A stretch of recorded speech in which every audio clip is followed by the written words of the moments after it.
बुद्धिदाता श्री गणेश इनके चरणों में सहस्त्र नमन करते हुए, जिन्होंने हमें बुद्धि दी, उनके आशीर्वाद से, हमारे माता पिता उनके आशीर्वाद से और ईश्वर के चरणों में नमन करते हुए आज के लिए गुरु वंदन 16 इस कार्यक्रम में उपस्थित अखिल भारतीय शैक्षिक महासंघ मराठवाड़ा प्रांत के हमारे अध्यक्ष और आज के कार्यक्रम के प्रमुख डॉक्टर प्रोफेसर अर्जुनेश सर, इस मंच पर विराजमान अन्य सभी मान्यवर, गुरु वंदन 16 के लिए इस कार्यक्रम में आपको क्लासेस में से लेके आए सभी विद्यार्थी, आप सभी का मैं इस महाविद्यालय की ओर से और शैक्षिक महासंघ नई दिल्ली की ओर से स्वागत करता हूँ। मुझे प्रमुख वक्ता बना दिया, अच्छा किया, क्योंकि मैं कुछ लीक से हटकर बातें कर सकता हूँ। शिक्षक, गुरु, शिष्य, ये परंपरा बहुत पुरानी है, लेकिन उसके आयाम अलग अलग है। तो शुरुआत करूंगा 4 लाइनों से। जो नौसिखिए परिंदों को बाज बना देता, जो नौसिखिए परिंदों को बाज बना देता है, कच्ची मिट्टी से ही ताज बना देता है, और समुद्र को परखता है कश्तियों का हौसला। समुद्र को परखता है कश्तियों का हौसला, लेकिन गुरु डूबती हुई कश्तियों को भी जहाज बना देता है।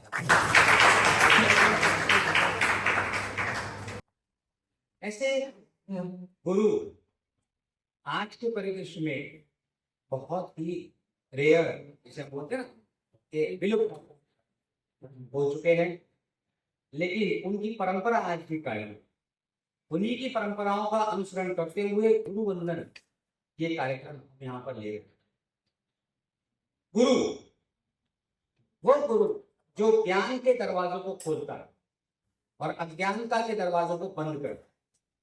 अब यहाँ पर ज्ञान और अज्ञानता दोनों अलग अलग शब्द हैं। ज्ञान सिर्फ पुस्तकों से, ज्ञान सिर्फ साहित्यों से, ज्ञान सिर्फ अनुभवों से प्राप्त किया जाता है, ऐसा नहीं है। ज्ञान हर एक कण से प्राप्त किया जा सकता। आप बैठे हैं, अभी भी आपके हाथ में मोबाइल है, तो आप उस क्षण का उपयोग कर रहे हैं। क्यों? क्योंकि आप कहीं ना कहीं से कुछ ज्ञान प्राप्त करना चाहते हैं, लेकिन ज्ञान एक शॉर्ट रूप में, यानी कि छोटे रूप में आप प्राप्त कर रहे हैं।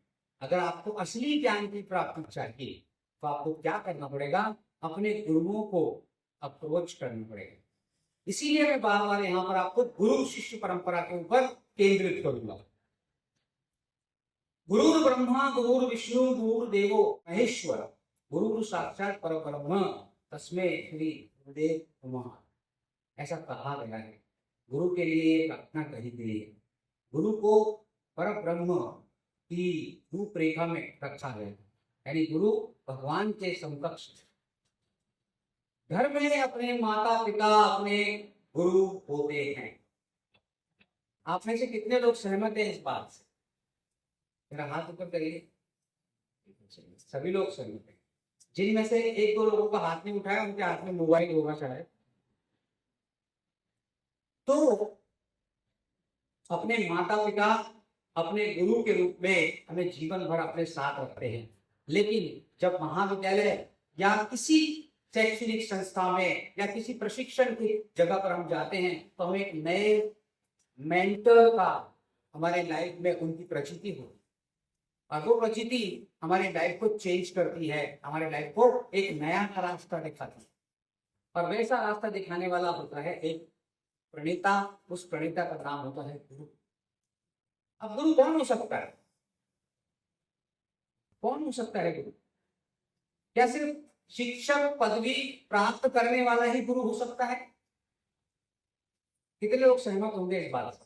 क्या सिर्फ शैक्षणिक अर्हता रखने वाला ही गुरु हो सकता है?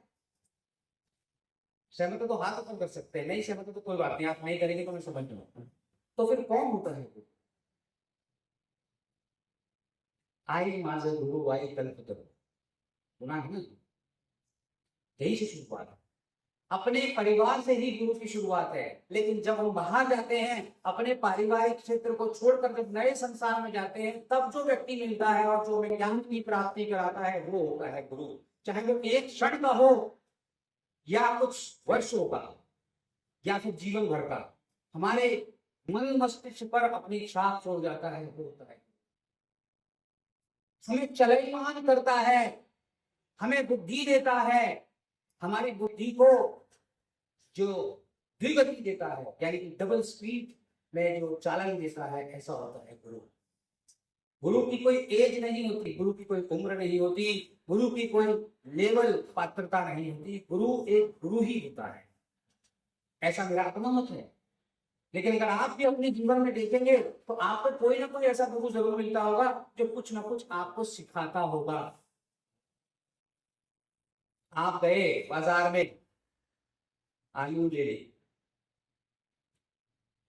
कोई जाकर सब्जी लेने जाते हैं ना, आप गए बाजार में, आलू ले ले, आलू वाले की दुकान पर जाकर बोला, भैया आलू कैसे दिए हो? उसने बोला 10 रुपए किलो। आपने कहा बहुत बढ़िया, मैंने आप लेना शुरू किया। आपके घर में एक व्यक्ति था, उसने कहा बेटा ये आलू हरे कलर के, हरे रंग के आलू आप ना ले। आपको जानकारी थी?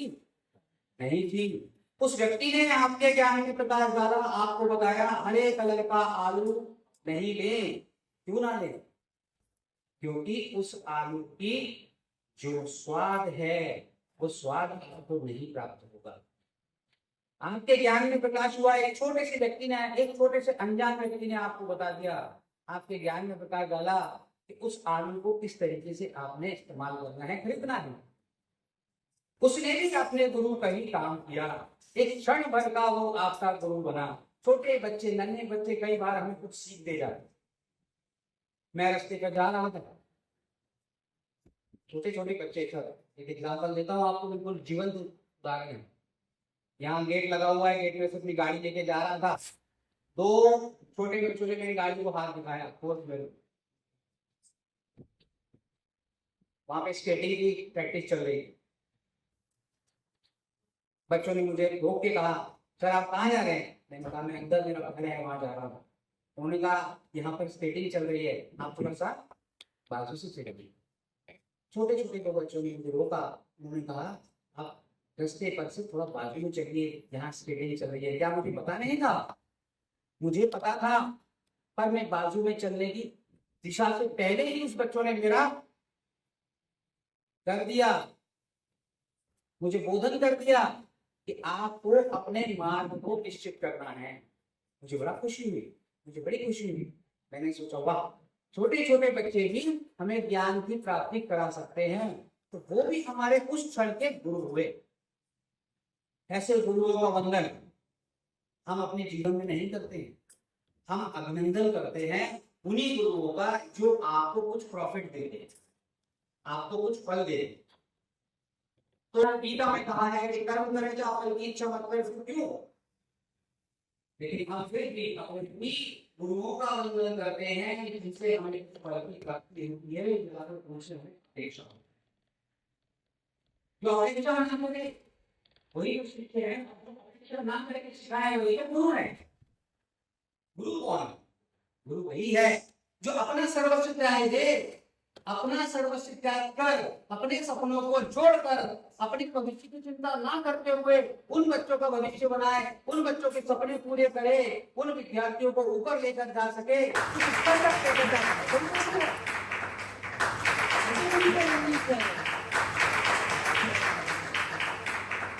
आज आपसे कितने लोग साइंस के हैं, विज्ञान के हैं? बहुत बढ़िया। इकोनॉमिक्स के, बहुत बढ़िया। कुछ एक दो लोग विज्ञान के होंगे, कोई बात नहीं।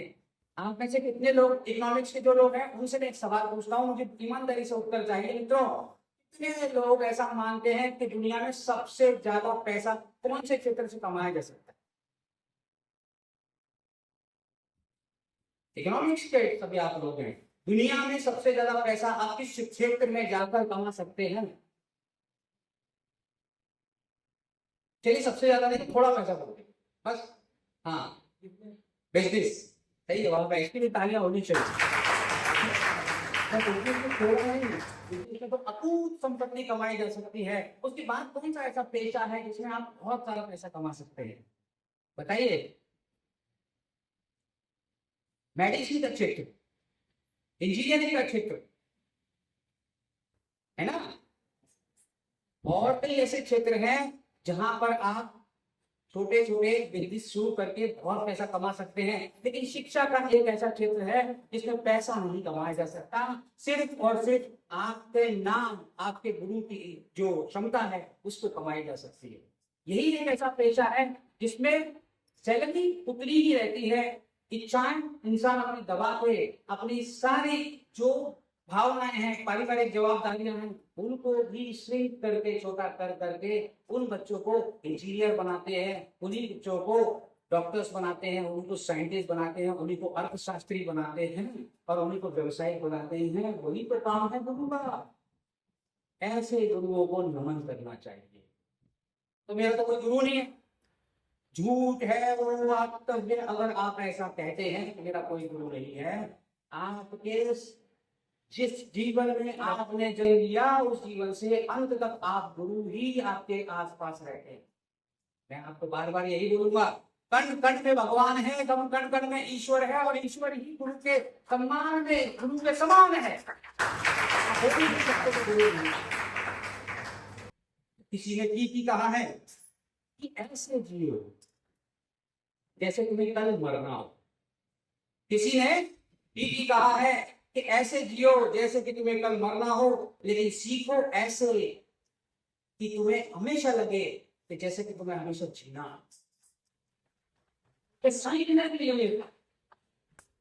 के लिए आज गूगल बाबा को अपना गुरु बना के बैठे वाले मेरे सभी छात्र मित्रों मित्रियों, थोड़ा सा अपने व्यक्तित्व को बदलो, अपनी मनोदशा को चेंज करो। इस मनोवृत्ति में गूगल बाबा के साथ साथ जो परम ब्रह्म गुरु जिसका स्थान दिया है उसको नमन करो।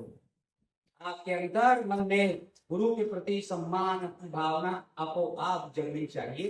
किसी के बोलने से, किसी के संभाषण से वो भावना नहीं जगनी चाहिए। लेकिन आज हमारी परिस्थिति में हम उस परंपरा को कायम रखते हुए गुरु वंदन 16 में आप लोगों को यहाँ आमंत्रित क्यों कर रहे हैं? क्योंकि हम पूरी तरीके से इच्छा करते हैं कि आप अपने जीवन में अपने गुरु की महत्ता को समझेंगे और गुरु पर विश्वास रखते हुए एक ऐसे गुरु जिन्हें हम 5 सितंबर के दिन याद करें। कौन है? थोड़ा जोर से बोलिए, कुछ कुछ कुछ आ रही है, जोर से बोलिए। कौन है ऐसे गुरु जिन्हें हम 5 सितंबर के दिन याद करें? डॉक्टर राधाकृष्ण सर्वपल्ली। डॉक्टर राधाकृष्ण सर्वपल्ली देश के प्रथम राष्ट्रपति और 2 बार उपराष्ट्रपति पद पर आसीन, लेकिन सबसे पहले वो एक गुरु थे। उन गुरुओं के जैसे गुरुओं की धरती, गुरुओं की भूमि भारत में सभी लोगों में अपने टैलेंट को परखने की एक क्षमता निर्मित करने वाला वो है गुरु। उनका क्या मानना था? डॉक्टर सर्वपल्ली राधाकृष्णन जी का क्या मानना था? उनका मानना था कि एक राष्ट्र का विकास तभी हो सकता है जब उस राष्ट्र में शिक्षा के क्षेत्र में काम करने वाले शिक्षकों ने उनके लिए शिक्षण के क्षेत्र में काम किया हो, यानी कि शैक्षणिक विकास किया हो। अब आप समझ जाइए, शैक्षणिक विकास की बात यहाँ हो रही है। सिर्फ शैक्षणिक विकास से क्या आपका विकास संभव है? नहीं। सर्वांगीण विकास देने वाला व्यक्ति आज के रूप में, नवीन गुरु के रूप में आपके सामने खड़ा रहता है। शिक्षक अपने त्याग की भावना करता है। शिक्षक, मैं मानता हूं कि शिक्षक त्यागी होता है। आप में से कितने मानते हैं कि शिक्षक त्यागी होता है? अच्छा, सबसे आगे वाले हाथ में उठाया। क्यों भाई, क्यों त्यागी होता है शिक्षक? अभी तो बताया कि वो अपने सर्वस्व त्याग देता है। भौतिक चीजों से दूर रहने की उसकी संभावनाएं सीमित हो जाती हैं, क्योंकि उसके पास संसाधन लिमिटेड होते हैं, सीमित होते हैं। एक शिक्षक अच्छा बन सकता है, वो भी चाहे तो अपनी लाइफ जी सकता है, लेकिन उसका समर्पण भाव, उसकी नीतिमत्ता, उसके विचार, उसकी जो बौद्धिक क्षमता है, वो उसे कभी भी इस तरीके की भावना से हटने नहीं देती है उसको। इसीलिए हमारा देश युवाओं का देश कहलाता है और शिक्षित लोगों का देश कहलाता है। गुरु के जीवन में कई ऐसे हजारों पल आते हैं जिसमें एक शिक्षक अपने छात्रों के जीवन की निराशा को उबारता है। आप में से कितने लोग अपने जीवन में नैराश्य यानी कि निराशा की भावना में जाते हैं? कितने लोग जाते हैं? हर व्यक्ति जाता है। किसी ने किसी को बोल दिया आज तो निराशा का इतना बड़ा आलम है सर, कि अगर किसी ने आपको बोल दिया कि आज बड़े दुखी दुखी से नजर आ रहे हो, तो आप घर से पूजन करके आए, लेकिन आपको लगेगा हाँ यार मैं दुखी हूँ। आज आप दूसरे की भावनाओं को अपने ऊपर लाद कर चलते हैं और उसी भावनाओं में पूरा दिन निकाल रहे हो। क्या बात है, आज थके थके नजर आ रहे हो? अरे भाई नहाया हो धोया हो, लेकिन दूसरों की भावनाएं हमारे ऊपर इस कदर हावी है कि हम उन छोटी भावनाओं से अपने लाइफ को बदलना शुरू कर देते हैं।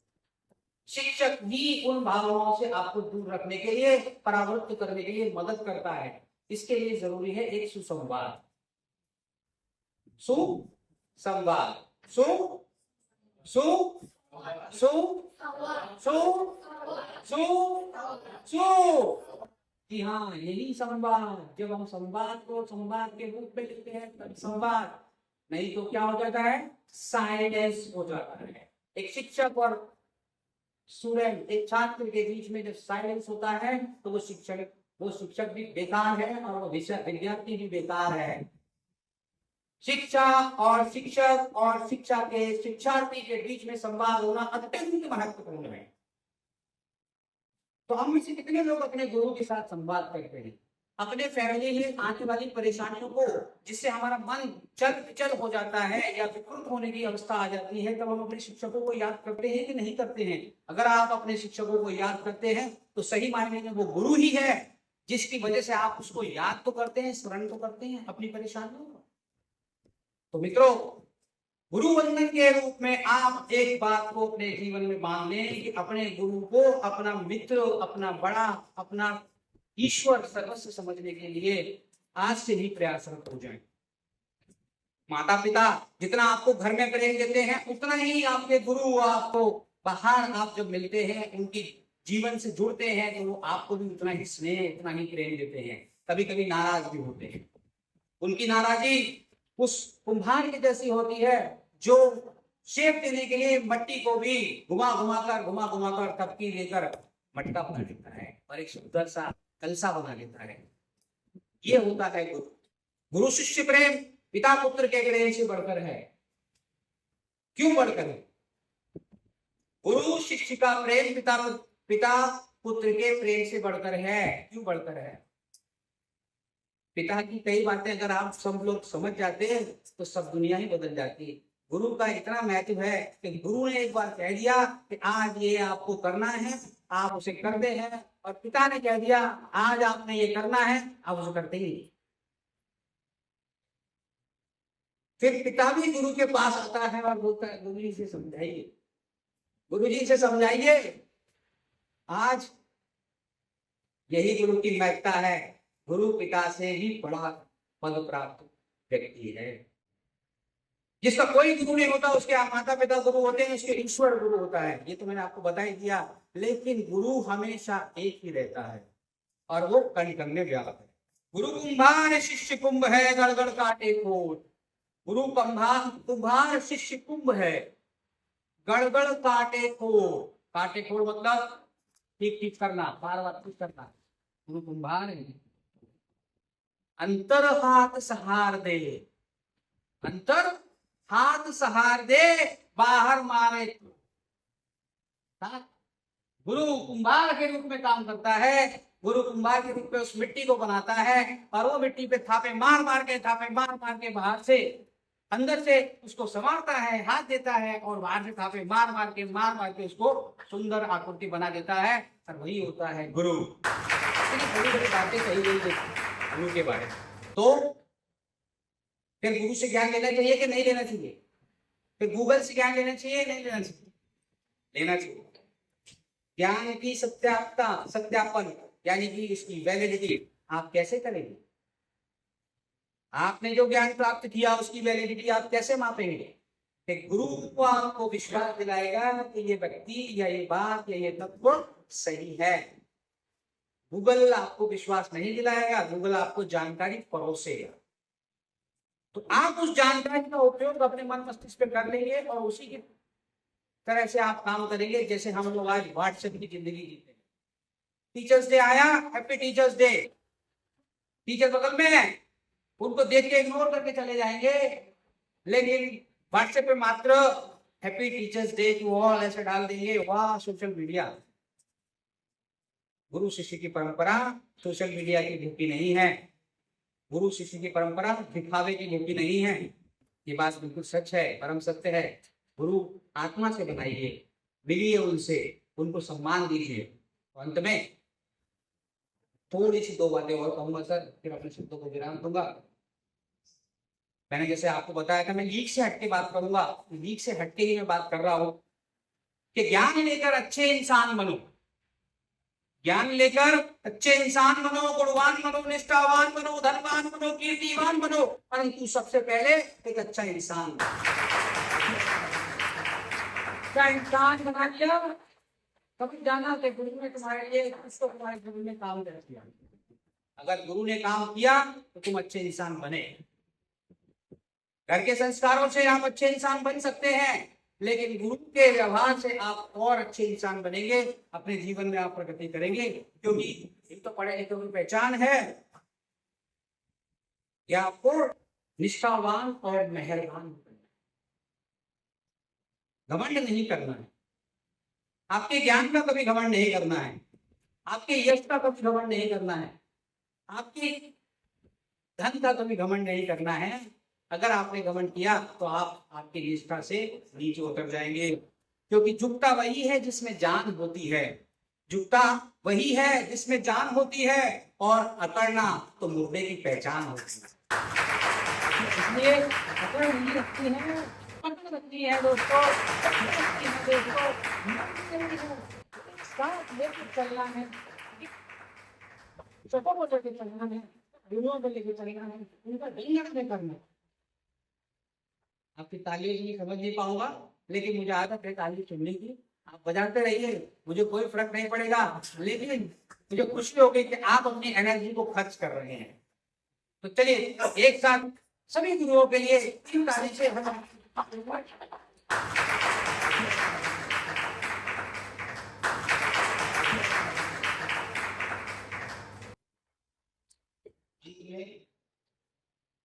चार महीने कहके मैं अपने शब्दों का जवाब दूंगा कि हजारों फूल चाहिए एक माला बनाने के लिए। हजारों फूल चाहिए एक माला बनाने के लिए, हजारों रंग चाहिए रंगोली सजाने, हजारों रंग चाहिए रंगोली सजाने के लिए, हजारों लोग चाहिए कारवा बनाने के लिए, हजारों लोग चाहिए कारवा बनाने के लिए। बट लेकिन एक गुरु ही काफी है अपने शिष्य का भविष्य बनाने में।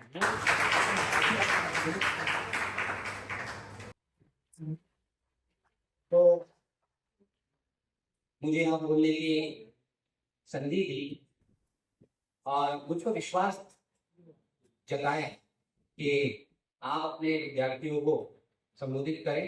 एक खेल के शिक्षक को मैदान से लाकर मंच तक खड़ा करने वाले ऐसे महान व्यक्तित्व, और जो हमेशा सभी को साथ लेके चलते हैं, और उनके गुण की वजह से आज शैक्षिक महासंघ जो प्रगति कर रहा है, ऐसे हमारे प्रोफेसर डॉक्टर गुली का मैं आपका बहुत बहुत धन्यवाद देता हूँ। माननीय जो पदाधिकारी है उनका, मैं खुद भी शैक्षिक महासंघ में काम करता हूँ, उन सभी का मैं आप सभी की ओर से धन्यवाद देता हूँ। आपने मुझे सुना और मुझे स्नेह दिया, उसके लिए आपको धन्यवाद। Thank you very much.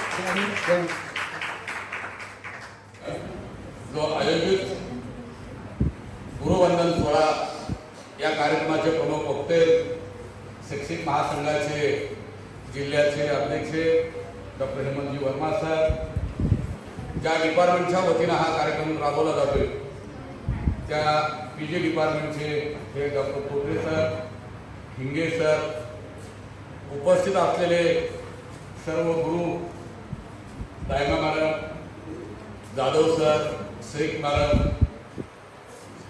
Wagh sir, Darekar sir, आमचे हिंदीवाले सर, इकडे सगळे उपस्थित असलेले सगळे विद्यार्थी मित्र, खरं तर हा कार्यक्रमाचा उद्देश असा होता दरेकर सर की अखिल भारतीय शैक्षिक महासंघ म्हणून शिक्षकाच्या प्रश्नावर आपण काम करत असताना आपला पगार, आपला DA, आपलं वर्कलोड आणि एकंदरीत याच्याशिवायही शैक्षणिक क्षेत्रामध्ये आणखी काही दलिल आहेत की ज्यांच्यामुळं आपण उभे आहोत किंवा एकंदरीत देशाची परिस्थिती जर बघितली तर शैक्षणिक क्षेत्रामध्ये अतिशय वाईट अशा स्वरूपाचं चित्र निर्माण झाले आणि याला जर कारण काही असेल तर विद्यार्थी आणि शिक्षक या स्वरूपातला जो होत चाललेला बदल आहे. अनेक वर्षापासूनची गुरु शिष्याची परंपरा, हेमंत सर आपल्याला आठवत असेल की आजही आपण जर बालवाडीत किंवा पहिली दुसरीला जर शिक्षक शिकवणार असेल तर त्याच्या पुढून जाताना 10 बाऱ्या विचार करतोय. पण आज आपण शिकवत असताना, शिक्षक म्हणून बघत असताना आपला विद्यार्थी आपल्याला एक तर धक्का देऊन जातो. पानपटीवर उभारला असला तर त्या पद्धतीचं वर्तन तिथं चालू असतं. बाकी हॉटेल बारच्या संदर्भातला तर मी बोलणार नाही, पण तो अशा पद्धतीची जी परिस्थिती निर्माण झाली आहे ती परिस्थिती शिक्षण क्षेत्रातल्या शिक्षकांनी बदलली पाहिजे याविषयीची भूमिका घेऊन आपण इकॉनॉमिक डिपार्टमेंटच्या वतीनं दरवर्षी हा कार्यक्रम राबवतो.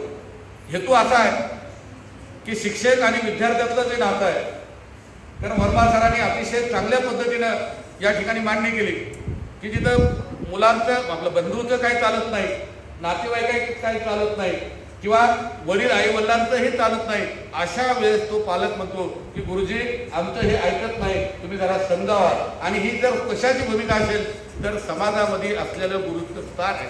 म्हणून या बाजूच्याही लोकांनी विचार केला पाहिजे आणि आपण इकडे बसलेल्याने विचार केला पाहिजे की विद्यार्थी आपलं दैवत असलं पाहिजे, विद्यार्थी आपला केंद्रबिंदू असला पाहिजे आणि त्या पद्धतीच्या भूमिकेतून आपण काम केलं गेलं पाहिजे. या सगळ्या प्रक्रियेच्या माध्यमातून आपण हा दरवर्षी कार्यक्रम चालू ठेवत असतो. खरं तर इकॉनॉमिक्सच्या डिपार्टमेंटच्या संदर्भाने या विभागाने जरी भूमिका घेतली असती तरी या विभागामध्ये कॉमर्स असेल, इकॉनॉमिक्स असेल किंवा हिस्ट्री असेल, हिंदी असेल, या सगळ्या डिपार्टमेंटचे सगळे सहकारी या ठिकाणी उपस्थित झाले. हा कार्यक्रम एका डिपार्टमेंटच्या वतीनं होण्याच्या ऐवजी कॉलेजच्या वतीनं पुढच्या काळामध्ये आपण घेण्याचा प्रयत्न करू. आपण सगळे आलात त्याबद्दल डिपार्टमेंटचा प्रमुख या नात्यानं आपण मी सगळ्यांचं या ठिकाणी स्वागत करतो आणि विद्यार्थी मित्रांना एक विनंती करतो की मागचं काय झालं ते असू द्या, पण तू भविष्यामध्ये जर पुढे जायचं असेल तर वर्मा सर असं म्हणाले की आई वडिलांपेक्षा ही भूमिका ही शिक्षकाची आणि टीचरची महत्वाची असते. मला वाटतं इतिहासात आणि परंपरेनं सांगितलं गेले की गुरुर वर्मा, गुरुर विष्णू आणि गुरु महेश्वरा या सगळ्यांचं जर एकत्रीकरण कुठं असेल ते गुरुमध्ये असतं. याचा अर्थ असा नाही की विद्यार्थ्यांनीच तसं वागलं पाहिजे. जाधव सर, आपण शिक्षकांनी सुद्धा त्या परंपरेने वागलं पाहिजे एवढ्याच पद्धतीची एक अपेक्षा करतो. माझे 2 शब्द बोलण्याची मला संधी दिली त्याबद्दल मी आपले आभार मानतो. आणि विशेषतः स्पोर्ट्सचे सर असताना सुद्धा ज्यांनी अतिशय चांगल्या पद्धतीनं गुरु आणि शिष्याची परंपरा कशी असली पाहिजे या पद्धतीची भूमिका अतिशय दमदार, अतिशय अपील होण्याने आपण मानली, त्याबद्दल मी तुमचे विशेष आभार मानतो. इकॉनॉमिक्सचे विद्यार्थी म्हणून आपण जे सगळ्यात जास्त कोण कमवतो हे म्हणत असताना पोरं बिझनेस म्हणत आता पोरं असं म्हणाले की स्पोर्ट्समध्ये हे सगळ्यात जास्त पैसा करतोय. या प्रकारची भूमिका सुद्धा आमच्या पोरांची होती, म्हणून तुमच्यापर्यंत पोहोचली नाही. पण काही मॅडम आणि विद्यार्थी असे म्हणत होते की बिझनेसमध्ये इकॉनॉमिक्सच्या माध्यमातून किंवा कॉमर्सच्या माध्यमातून जरी पैसा असला तर स्पोर्ट्समध्ये सुद्धा प्रचंड अशा स्वरूपाचा पैसा आहे. कारण देशात जेवढे बिझनेसमॅन कमवतात त्याच्या बरोबरीने जवळपास पैसे सुद्धा स्पोर्ट्सनं कमवतात. आपण स्पोर्ट्सची भूमिका आणि विद्यार्थ्याच्या सगळ्या प्रकाराची भूमिका मानली, त्याबद्दल स्पेशल थँक्स. याच्या पुढे सुद्धा आपण या प्रकारची भूमिका राबवली जावी, केली जावी एवढी या ठिकाणी अपेक्षा करतो. मी माझे 2 शब्द संपवतो. धन्यवाद.